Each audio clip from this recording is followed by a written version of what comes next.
Proyecto financiado por el Fondo de Fomento Audiovisual Convocatoria 2024.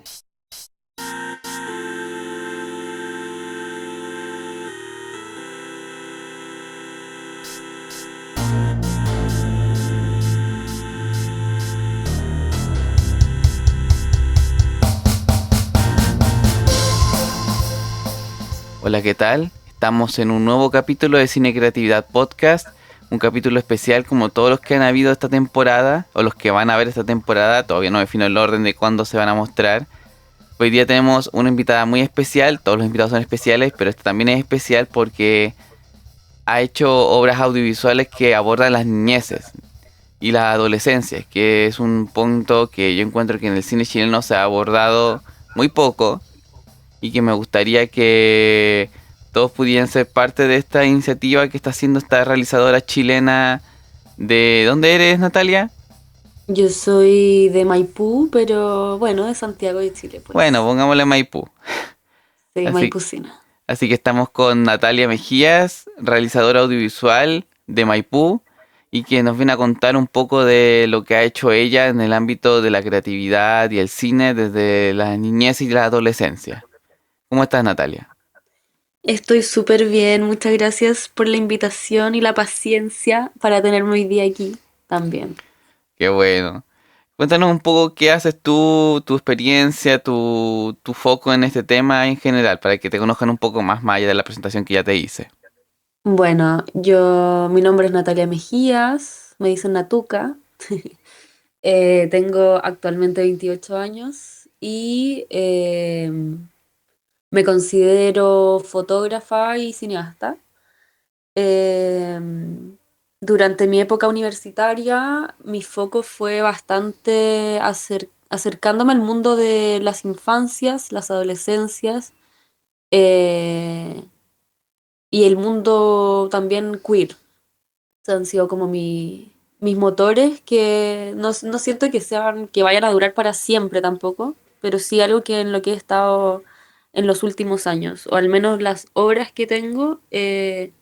Han ido por esa línea. Así que, pero mis motores siempre van a ser las sensibilidades latinoamericanas, muchas veces, de mujeres y de mundo queer. Ese es como mi rollo por ahora y también va mutando, cambiando y relacionándose, obviamente, con muchos otros temas. Genial. Es muy bueno que tengamos gente de todos lados en el programa y también tu particularidad es abordar todo este tema que yo creo que te identifica harto, en verdad. Claro, igual sí, siempre hay un poquito de historias personales en las historias que uno no termina filmando. Bueno, y sobre todo porque me identifico como mujer y como persona queer dentro del mundo LGBT, así que son, hablo como desde cerca de estas historias también. Genial. Partiendo un poco con el capítulo de hoy día Natalia nos puede hacer una pequeña reseña de lo que es su obra, por decirlo así, para contarlo un poco más rápido. Ella realizó junto a Fernanda Lago Marcino En el baño mueren las polillas, cortometraje que tuvo su estreno. ¿Dónde fue? No me acuerdo dónde fue que estuvo. En Bafisi, En en Buenos Bafisi, en Aires. Buenos Aires, Argentina. Y también con el colectivo Niña Perversa realizó el cortometraje Cinco formas de borrar un chupón, el cual los dos en general abordan esta temática entre qué es la infancia, los imaginarios de las niñeces y también en general todo el tema de la figura de la mujer, la niña mujer, es muy redundante, pero las niñas en el contexto chileno, ya sea donde se desarrolla la historia. Si nos puedes contar un poco Claro. de qué trata cada uno, así como muy breve, para que no nos vayamos por la rama, en verdad. Ya, bueno, primero en el baño mueren las polillas. Es una historia que sigue a una niña de 12 años que se llama Violeta, que junto a su prima empiezan a generar todo un ritual en el baño de su casa para poder despedirse de la hermana mayor de Violeta, que está fallecida. O sea, tratan de comunicarse como entre la vida y la muerte con esta hermana para poder despedirse porque van a irse de esa casa, se van a mudar. Entonces, como esa fue la casa de la infancia, ellas hacen todo un ritual para poder comunicarse con ella y al mismo tiempo despedirse de una etapa en la vida. Ese es En el baño mueren las polillas. Y por otra parte está Cinco formas de borrar un chupón, que es un cortometraje que realizamos, como tú decías, con el colectivo Niñita Perversa, que es una historia de dos adolescentes de aproximados 15 16 años que son encontradas en el baño de su liceo haciéndose chupones.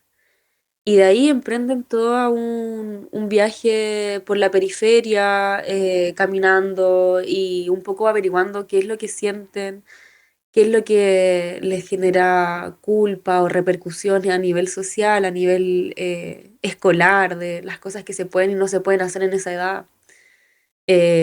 Saber, no queda tan claro, pero saber también qué es lo que sientes por una amiga, o si es que quieres algo más, o simplemente una exploración, como los primeros acercamientos a las exploraciones sexuales. Todo esto envuelto en la escolaridad, en la periferia, en caminar mucho en la calle, y ver qué cosas pasan dentro del colegio a la casa, de la casa al colegio. Todo ese tipo de mundo, pues. Definitivamente.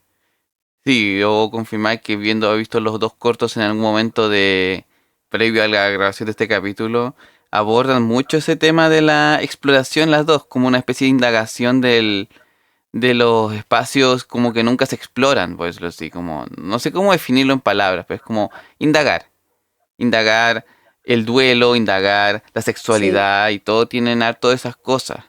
No sé si puedes contarnos un poco de dónde nace este deseo de indagación de estos mundos, Natalia. Total, total, sí. Es lindo eso pensarlo como indagaciones, sobre todo porque yo siento que en esa edad uno indaga mucho.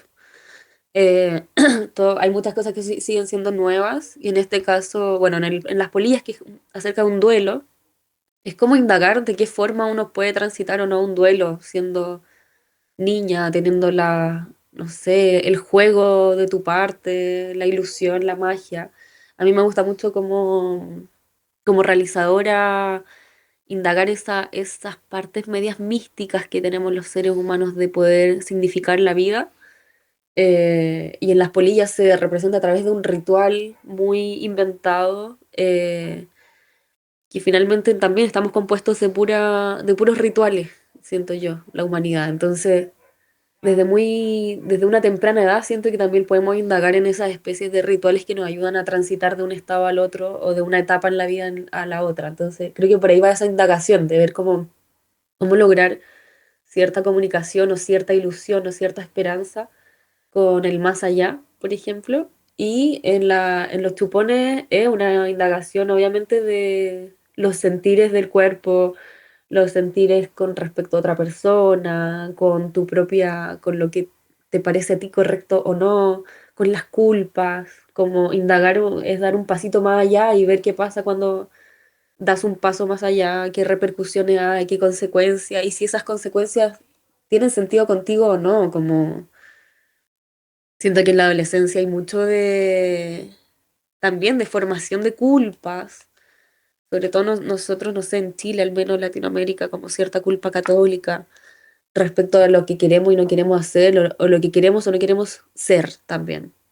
Hacer y ser. Entonces, la adolescencia igual es ese motor de lucha, siento como de estar indagando y tratando de pasar los límites. Igual estas dos historias siento que tienen un poco de eso y, y nada, como que es parte también de los descubrimientos, que no se acaban en la adultez, pero al menos la adolescencia y la niñez están súper marcadas.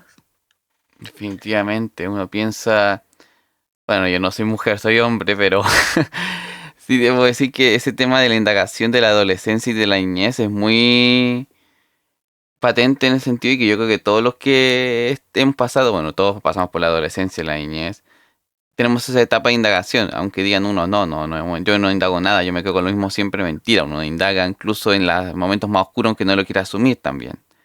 En ese sentido Claro. yo creo que las dos películas muestran mucho eso, como todo, pero desde el espacio oculto, como desde esos espacios que quizás uno piensa íntimos, Íntimos. la intimidad también. Sí, a mí me encanta la intimidad, como que cosas se construyen cuando no hay otras personas viendo. Definitivamente, sí. Son espacios, bueno, como le dice el nombre, pero que ciertamente uno no tiene acceso a ellos. Y yo creo que es interesante cómo lo exploran. Por ejemplo, no sé, que todo lo hagan en un baño, en el baño mueven las polillas, Mm, bueno, que el baño es un punto muy íntimo en ese sentido, que es donde empiezan los relatos tuyos, Natalia, o los de ustedes, Mira, que se podemos hablar de las realizadoras en las que tú trabajaste también. mira, casualmente sí lo ha sido. Igual es que pasa que los baños para las mujeres es una cosa, no sé si es que has visto en el último tiempo hay como unas publicaciones y mucha gente reflexionando respecto como a la igualdad de los baños y el error de diseño que hay en los baños de hombres y de mujeres. No sé si te ha tocado ver por ahí alguna publicación, a mí me han salido varias. No me ha tocado, en verdad, cosas de la Ya te vida. cuento. Bueno, cuenta. Que es como el error de diseño que hay en los baños de hombres y de mujeres. Y esto a propósito un poco, no me quiero ir por las ramas, pero la voy a hacer corta. Eh, Tiene que ver con que los baños de hombres y de mujeres muchas veces son iguales, pero las mujeres tienen más necesidades o necesidades diferentes.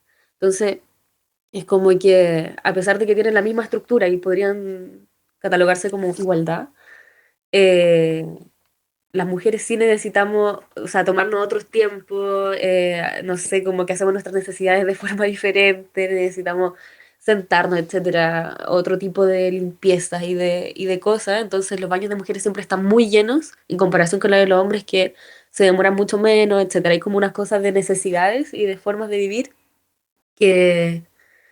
que tienen que ver con que aunque sean iguales los espacios, se necesita, hay como un error de diseño en la arquitectura de los baños. ¿Y a qué voy con esto? En que siento que es muy casual, o sea, no es tan casual que sean baños los que partan estas historias, porque en los baños las mujeres como que igual eh, siento yo que tenemos espacio de intimidad con otras mujeres, eh, es como una especie de pequeño refugio. Bueno, en el baño mueren las polillas, es un refugio al 100%. En Cinco formas de borrar un chupón es una cosa mucho más como de resguardo, de resguardarse de los demás, de la mirada ajena. Entonces, siento yo que en los baños suceden muchas cosas que no sé si tiene que ver con el tiempo que podemos pasar en el baño o las conversaciones que se generan con otras mujeres en los baños, las necesidades que aparecen, las intimidades, las vulnerabilidades, que no sé si realmente el mundo como más masculino lo comparte o no. Sería muy interesante igual como ver si se genera algún tipo de dinámica. Me imagino algunas, pero... eh, entonces, claro, como que heavy que los baños son una representación de intimidad también. Ujú. Bueno, como solo puedo decir que la intimidad masculina en el baño es como muy individualista, de verdad. Es como que yo siempre que voy al baño al mall, como para no desviarnos tanto del tema, en el baño del mall generalmente todos los hombres también de repente chacotean y todo, pero cuando llega el momento de hacer sus Ya. necesidades, uno está siempre solo, mirando el techo, mirando el techo, escuchando la música de fondo, escuchar cómo orina el otro, pero siempre es como un espacio único, por Sí, eso están los urinales como súper cerrados para que no pase nada. Y yo creo que también tiene que ver un poco con que el hombre generalmente se esconde mucho de ser pasado a llevar por esta idea de masculinidad, como que es como, va a sonar muy raro lo que voy a decir, pero no claro. sé tan raro, pero como que tienen miedo que otro hombre llegue y lo abuse, le haga esa cosa, como, pues, no puedo decir la palabra porque si no nos censuran el podcast, pero que violen la intimidad del otro a través de algo sexual.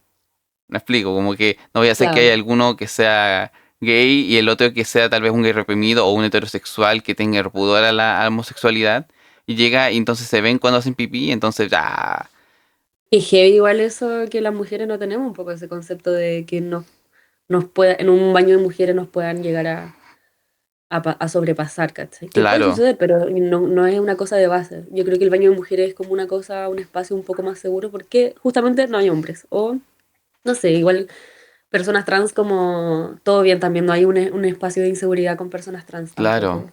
Siento.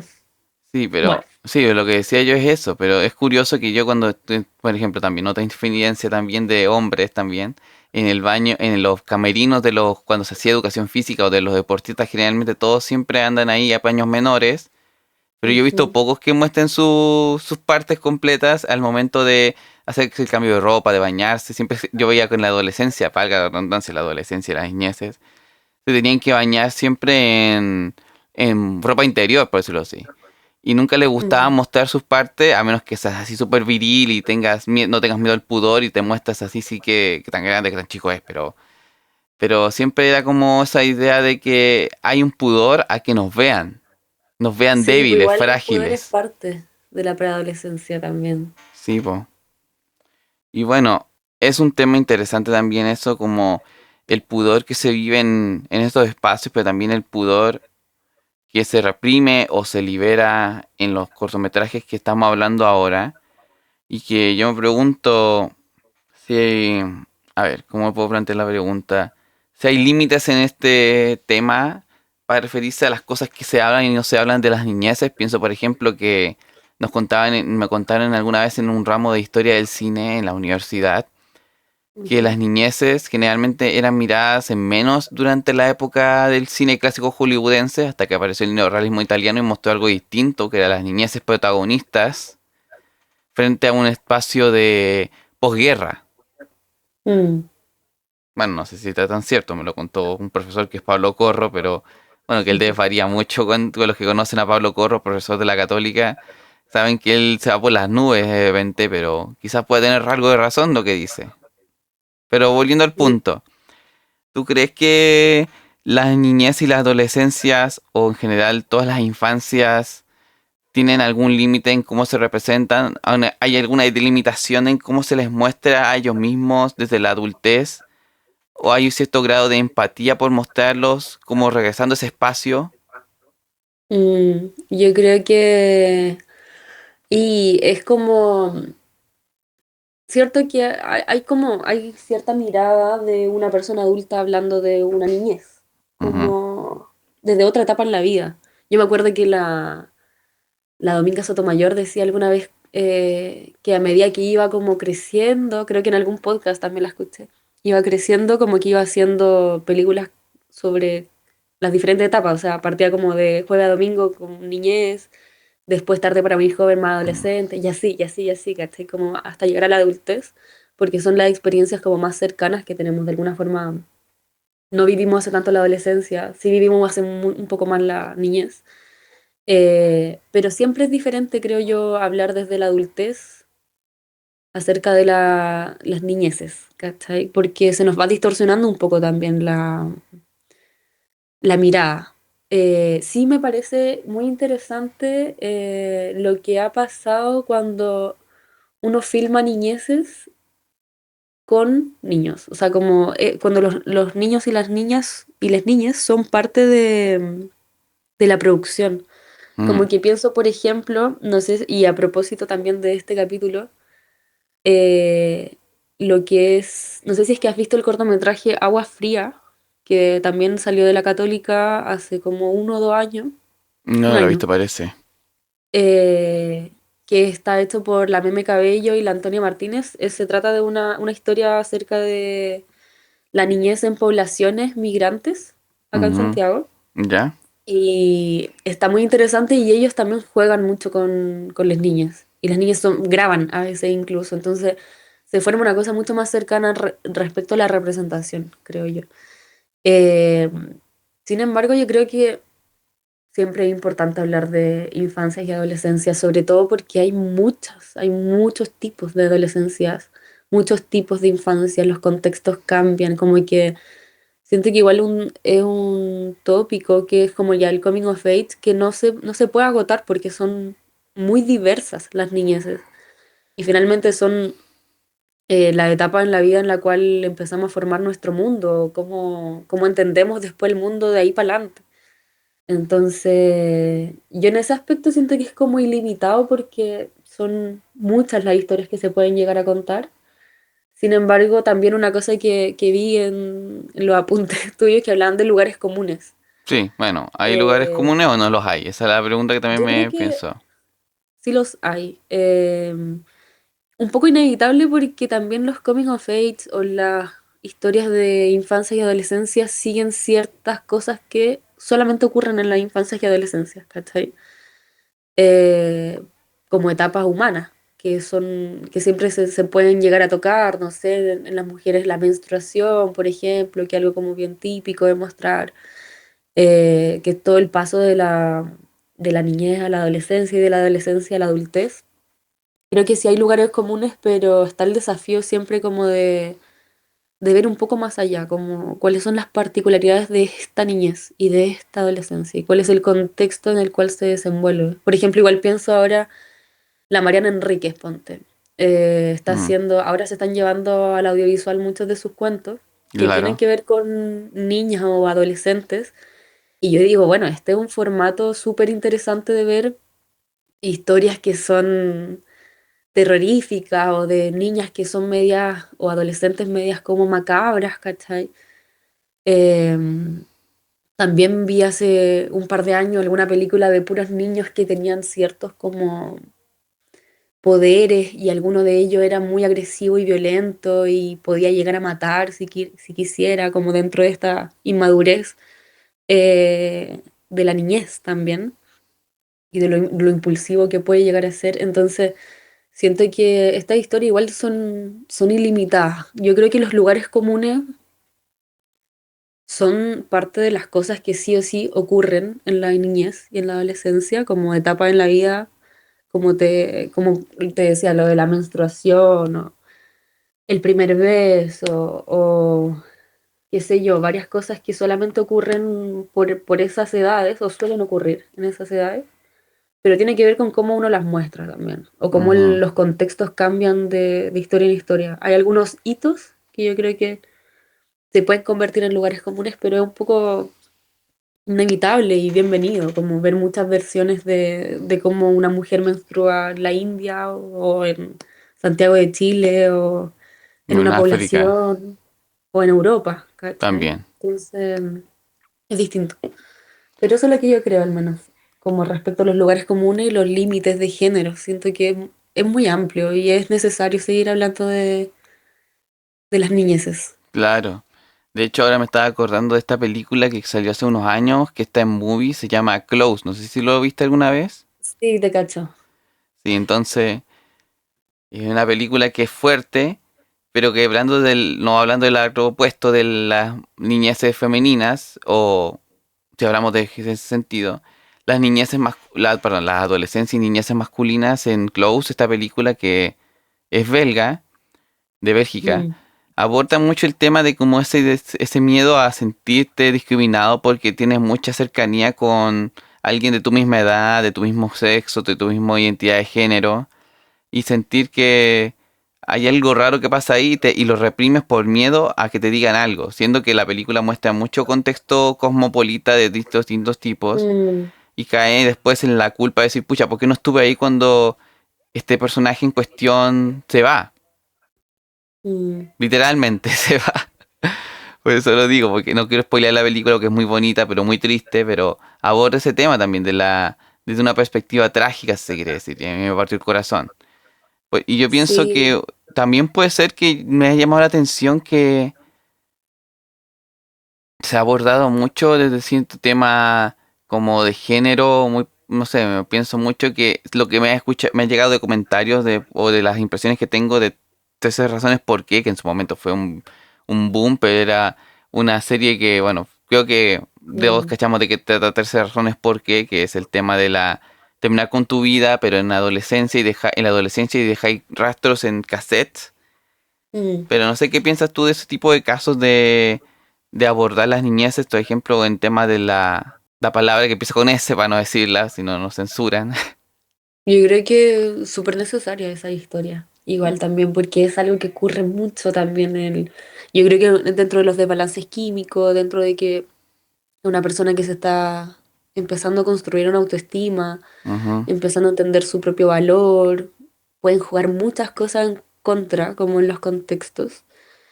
Entonces son historias necesarias de contar cómo es que esos pensamientos también como los más oscuros empiezan a aparecer en esas edades también. Y a veces en la niñez también empiezan a aparecer de a poco. Si es Claro, que sí, dependiendo definitivamente. de las niñez. Entonces, yo creo que no porque sea un cómic of age es que va a ser luminoso. igual yo a veces pienso, por ejemplo, como lo contrario, como no porque sea un coming of age tienen que ser puras historias dramáticas y que terminen terrible, ¿cachai? Ujú, Que a veces sucede, como otra cosa que he visto mucho han sido personajes que son muy adultos para la edad que tienen. también. Y que esa es como una característica que tienen, como Rosetta, ponte, o no sé, como típico de una niña que en verdad es mucho más, por el contexto que tiene, tiene que ser mucho más adulta de lo que debería por su edad. También es una cosa que he visto harto y que sucede lamentablemente un montón. Entonces, yo creo que todas esas historias son necesarias de contar como para ver toda la gama de posibilidades y de que los niños y los adolescentes cometen muchos errores, están como, ni siquiera errores, son como, no sé, Les la pasa cosas cagan, son también. impulsivos, es parte de como de saber quién eres, las cosas que uno hace por tratar de identificarse con algo, con alguien. Toda esa como maraña que se genera internamente es muy interesante, siento yo, porque son las formas en las que los humanos nos empezamos a construir. Ujú, Entonces, yo creo que eso es necesario contar, incluso las oscuridades más oscuras de la niñez y de la infancia. definitivamente.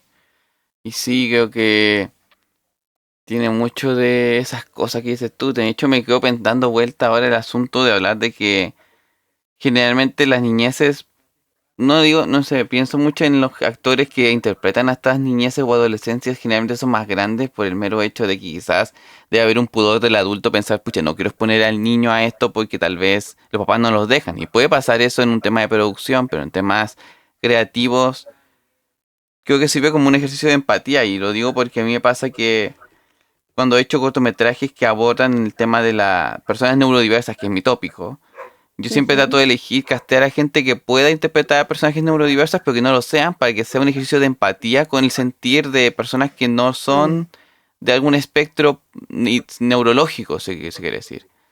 mm, Y quizás, tal vez, pienso que las niñeces y adolescencias que se interpretan a sus mismas edades puede servir como un ejercicio de empatía consigo mismo y con sus pares, más que simplemente que sean más adultos y hagan un adolescente o lo que sea para mostrar, que se vean al espejo, quizás le da un cierto grado como de introspección si son más grandes, pero si son más chicos, más jóvenes, pueden ayudar a que sea una mirada más, ¿cómo puedo decirlo así? Como te decía, como de más, darles relevancia más, también a su historia. A mí sí, yo creo que como eso es de como una bandera, empoderamiento. una pequeña bandera de lucha que es como tus historias son importantes, como las cosas que sientes, aunque tengas 8 años, pueden ser muy importantes, pueden merecerse hacer una historia completa y mostrarse en el cine o lo que sea. Lo mismo como, hay algo que comentaste que se me estaba yendo. Ah, ya, también como que en al menos los chupones trabajamos con adolescentes, estas chicas tenían como 17, a lo más estaban interpretándose como 2 años menos, ponte, que tuvieran Ujú, 15 pero en verdad tenían 17 una cosa así. Pero también teníamos mucho la ilusión con las chicas de que sea una de estas historias que uno ve en la escolaridad, mientras está en el colegio, y decir, oh, yo me veo reflejado en eso, o me veo como, yo he sentido eso, ahí mismo, como mientras lo estás viviendo. Entonces, hablamos con escolares y todo, como que queríamos que mucho que nuestro target fuera que llegara a esa gente, también como a muchas otras personas más adultas, ponte, pero también que llegaran a esa propia autorrepresentación o autoidentificación eh, en la misma edad, ¿se entiende? Como con las mismas escolares de quinceañera o qué sé yo, 16 años por ahí. definitivamente, sí, definitivamente. Es un mundo muy amplio de explorar, en verdad. Podríamos estar toda la Sí, y mañana así.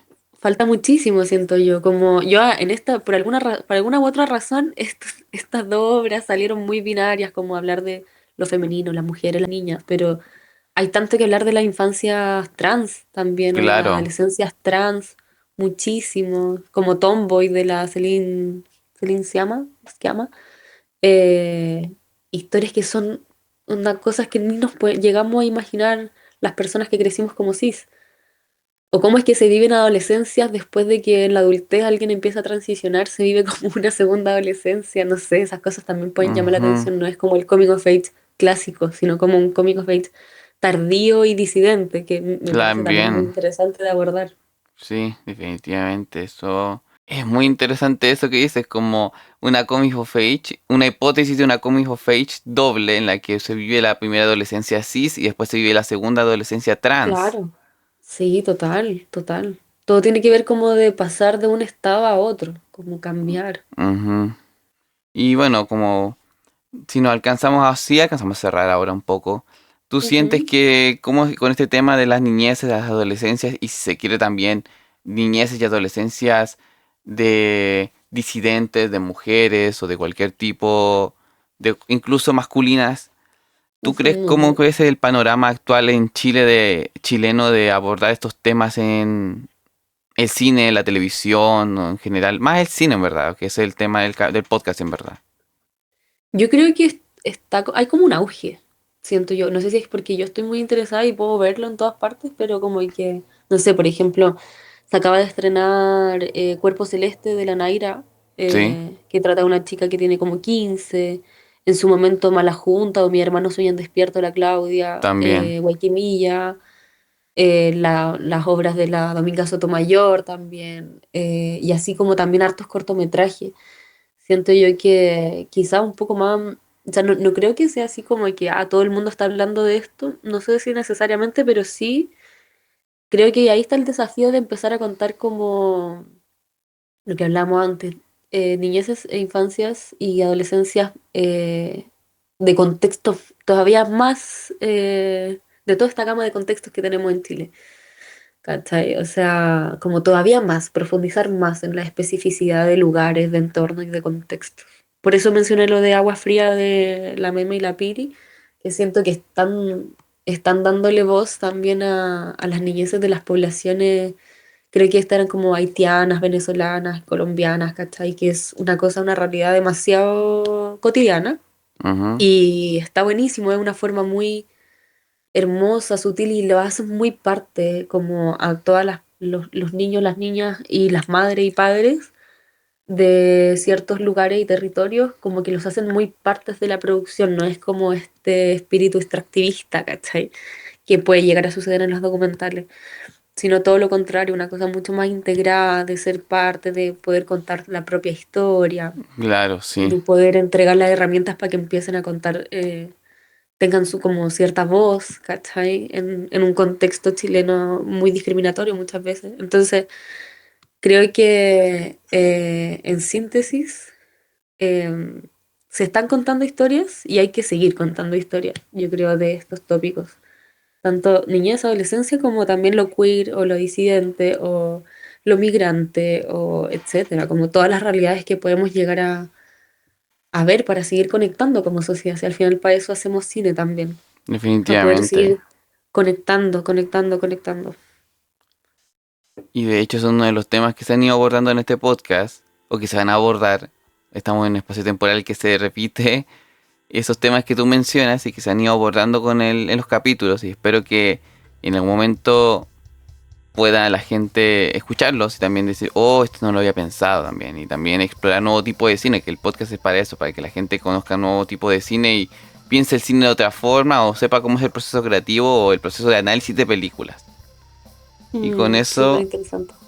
y con eso más decir que gracias Natalia por asistir y aceptar la invitación de formar parte de este capítulo y bueno, algunas palabras de cierre de tu parte para lo que ha sido el día de Palabras de hoy. cierre. A ver, yo creo que nada, como palabras de cierre también motivarnos a quien sea que está escuchando a hacer más cine, a hacer cine desde la simpleza. Como, no sé, hace poco igual vi Matapanqui, por ejemplo, que es de la UDD, no sé si la viste. No, todavía no lo voy a ver. Eh, recomiendo igual, tiene cosas que me gustan y cosas que no, pero valoro caleta como últimamente estoy muy como en la de hacer cine con lo que haya, ¿cachai? Porque a veces hacer cine uno se complica un montón para poder hacerlo de un estándar y una factura como muy europea, ponte, o lo que sea. Y valoro caleta también ver propuestas que son más trash, ¿cachai? O que son Ujú. más con las herramientas que se tienen.